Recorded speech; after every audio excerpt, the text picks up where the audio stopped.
Once again, welcome to all of you. This is Kaustubh Umar, and you all are in 10-minute talk series with me. And today, this is the talk number 24, and we have a very interesting topic to discuss with you all. Solar energy need for everyone, यानी सौर ऊर्जा सभी की जरूरत। अब ये विषय कितना जरूरी है, इसका कितना महत्व है, मुझे बताने की ज़रूरत नहीं है। क्यों? क्योंकि जब हर महीने आपके घरों में बिल आते हैं बिजली के, तो आप उन बिल को देखने के बाद आपका ऑटोमेटिक जो थोड़ा सा टेम्परेचर है वो भी बढ़ जाता है, और कहीं ना कहीं ऐसा लगता है कि जैसे जेब हमारी ढीली हो रही है, कुछ हमसे कोई ज़्यादा ही ले रहा है।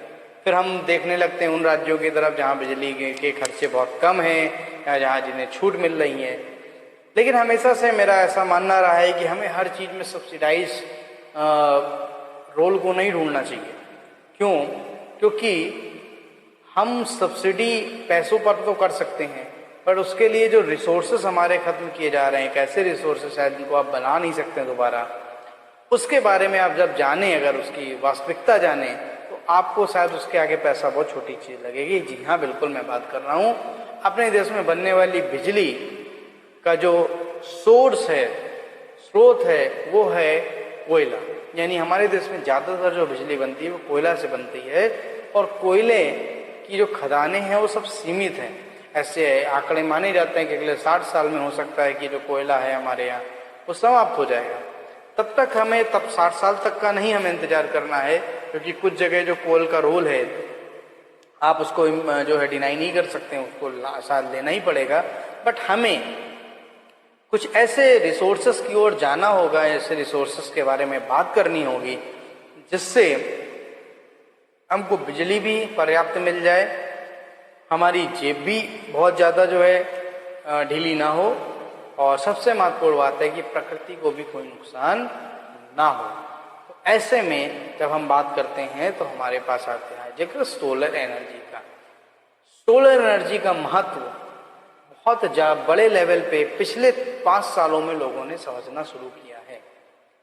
जनरली उन कंट्रीज में जहाँ बहुत तेज हवाएं चलती हैं या कोस्टल एरियाज हैं, वहाँ पर जनरली क्या देखा जाता था कि विंड एनर्जी से काफ़ी कुछ काम चल जाता था, जैसे डेनमार्क जैसे देशों के बारे में आप सुनते आए।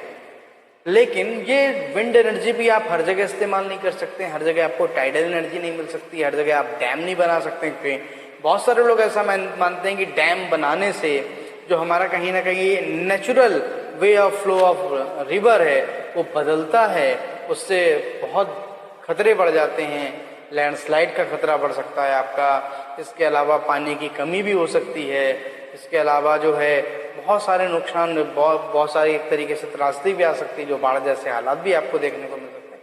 बहुत सारे ऐसा लोग मानते हैं, और मुझे भी ऐसा लगता है कि हम नेचर को किसी तरीकों से अपने एक तरीके से जो संसाधनों उनके जरिए बांध के नहीं रख सकते उस प्रकृति को, क्योंकि प्रकृति ने सदैव खुले तौर पे जीना सीखा है, और उसने हमको सिखाया भी यही है कि हमको प्रकृति के साथ मिलकर काम करना चाहिए।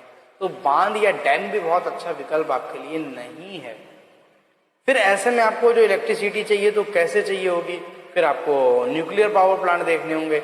न्यूक्लियर पावर प्लांट के अपने खतरे हैं। अभी आपने रिसेंटली कुछ दिन पहले एक एलजी का एक जो है विशाखापत्तनम में एलजी का एक जो है अपने फैक्ट्री में सुना कि एक गैस लीक कर जाने की वजह से कुछ लोगों की जान चली गई, कई लोग बहुत बीमार भी पड़ गए। इसके पहले भी कई भोपाल में एक केस था जिसके बारे में आप सुनते हैं कि वहाँ पर भी ऐसे ही हुआ था एक बार कि गैस लीकेज हुआ। पावर प्लांट भी आपको याद होगा कि जब जापान में भूकंप आया तो फुकुशिमा प्लांट जो है न्यूक्लियर पावर प्लांट था, वहाँ पर रिसाव शुरू हो गया, जो कि जिसको कंट्रोल करने में कितनी कठिनाई आई थी। तो ये सारी चीज़ें इशारा करते हैं कि न्यूक्लियर पावर प्लांट भी नेचर के रूल्स के कहीं ना कहीं अगेंस्ट है।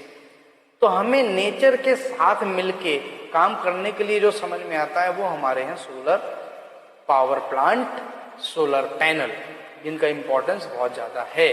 और मुझे लगता है कि पिछले कुछ समय में अपने भारत में भी सोलर जो पैनल है उसकी तेजी आई है, लेकिन मुझे ऐसा लगता है इसको बड़ी सिस्टमेटिक वे पे यूज करने की ज़रूरत भी है।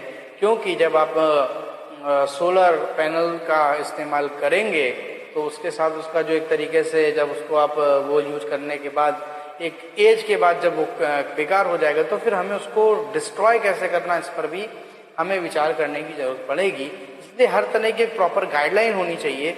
Let's start with solar energy. तो अब यहाँ से मैं सौर ऊर्जा के सही रूप की बात करता हूँ कि कैसे हम इस्तेमाल में ला सकते हैं।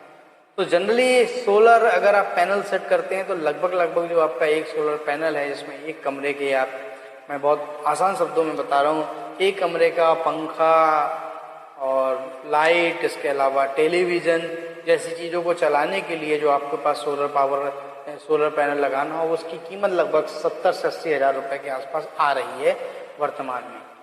मुझे ऐसा लगता है कि इस जगह पर सब्सिडी अगर सरकार दे सकती है तो ये बहुत सही होगा कि अगर solar power plant, solar panel कोई लगाना चाहे तो अगर हम उसको सब्सिडाइज करें तो ये एक बहुत अच्छा तरीका होगा बजाय उस बिजली पे सब्सिडी देने का या बिल माफ करने का जो कोयले से बन रही है। तो सोलर पावर प्लांट पर सब्सिडी दी जा सकती है। जो खर्चा 1 लाख रुपए तक पहुंचता है जो है ये सोलर पैनल सेट करने का पूरा, उसमें अगर सरकार जो है 40%, 35% अगर को छूट देती है तो मुझे लगता है लोगों के लिए ईज हो जाएगा। इसके अलावा मेरा ऐसा मानना है कि इस सोलर एनर्जी के लिए मैंडेटरी कर देना चाहिए गवर्नमेंट की हर बिल्डिंग में।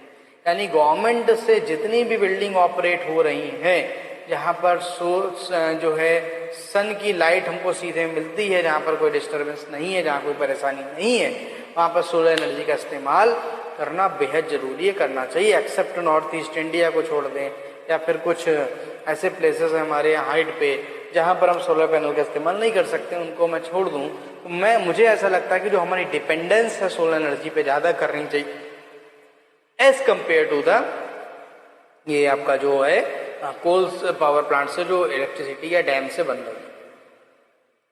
तो अगर सरकार का सपोर्ट मिल जाए और थोड़ा सा इनिशिएटिव लेने की ज़रूरत है।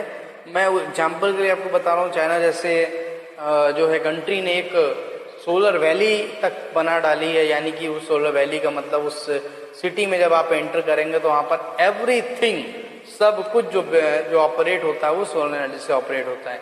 इवन वो स्ट्रीट लाइट हो, स्ट्रीट लाइट के अलावा यहाँ तक कि वहाँ पर जो होटल्स हों या फिर वहाँ पर जो चलने वाली बसेस हों, वहाँ यहाँ तक उसने जो है चाइना ने यहाँ पर सोलर पैनल को लगाकर काम करना शुरू करा। या मैंने वहाँ पर देखा, जब मैंने तमाम वीडियोस देखी, आप भी सर्च कर सकते हैं नेट पे, तो उसने रोड तक में जो है कई जगह पर सोलर पैनल बिछाए हुए हैं जिससे कि एक बहुत बड़ी क्वांटिटी में आप सोलर एनर्जी को इलेक्ट्रिक एनर्जी में कन्वर्ट कर सकें।